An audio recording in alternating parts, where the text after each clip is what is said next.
ভাৰতীয় জনতা পাৰ্টিৰ নিৰ্বাচনী কমিটিৰ বৈঠক অনুষ্ঠিত হয় আৰু নিৰ্বাচনী কমিটিয়ে প্ৰস্তাৱিত ৰাজ্যসভাৰ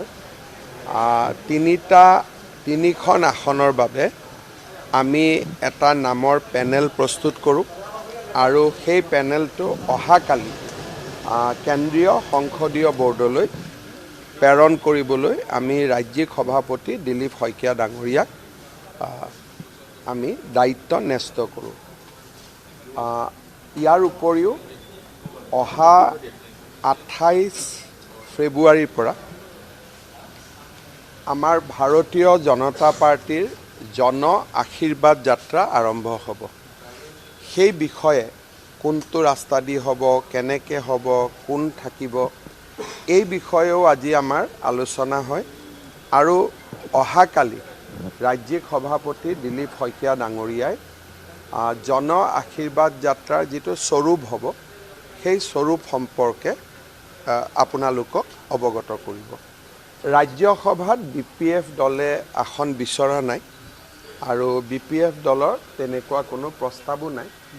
আমি দুখন আসন ভাৰতীয় জনতা পাৰ্টিয়ে প্ৰতিদ্বন্দ্বিতা কৰিব, আনখন আসনতো আমি প্ৰতিদ্বন্দ্বিতা কৰিব বিচাৰোঁ আৰু তাৰ কেনেকুৱা কি বিধায়কৰ সংখ্যা কেনেকুৱা হ'ব, কংগ্ৰেছ বা UDFে যুটীয়াভাৱে প্ৰাৰ্থী দিব নেকি, এই গোটেই কথাখিনি চোৱাৰ পিছতহে তৃতীয় সিটটোৰ আমি যিটো ৰণনীতি সেইটো আমি প্ৰস্তুত কৰিম।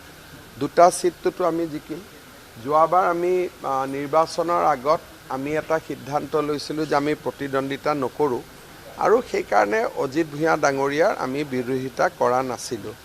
কিন্তু বৰ্তমান ৰাজনৈতিক পৰিৱেশটো পৰিৱৰ্তন হৈছে।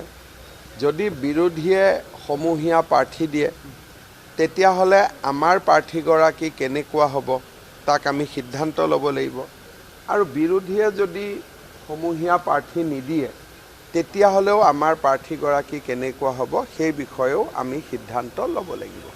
গৌৰৱ গগৈয়ে প্ৰকাৰণতে আজি কৈছে যে তেওঁলোকৰ জিকাৰ বা তেওঁলোকে গ্ৰহণ কৰিব পৰা ক্ষমতা নাই, ইতিমধ্যে স্বীকাৰ কৰিছে।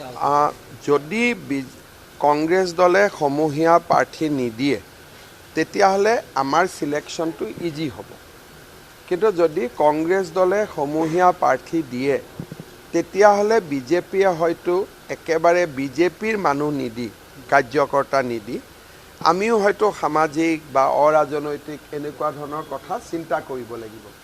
কিন্তু যদি কংগ্ৰেছ বা UDF দলে যুটীয়াভাৱে প্ৰাৰ্থী নিদিয়ে তেতিয়াহ'লে আমি আমাৰ বিজেপিৰে কাৰ্যকৰ্তাক আমি দিব লাগিব বা আমাৰ সহযোগী দলসমূহৰ ভিতৰত আমি দিব লাগিব। কিন্তু BPFৰ পৰা ৰাজ্যসভাৰ কোনো সদস্য আমাক বিচৰা নাই। আমি খুব সম্ভৱ দুটা সিটৰ বিপৰীতে আমি 10-12টা নাম পঠিয়াম আৰু নামখিনি দিলীপ শইকীয়া ডাঙৰীয়াই ফাইনেলাইজ কৰিব।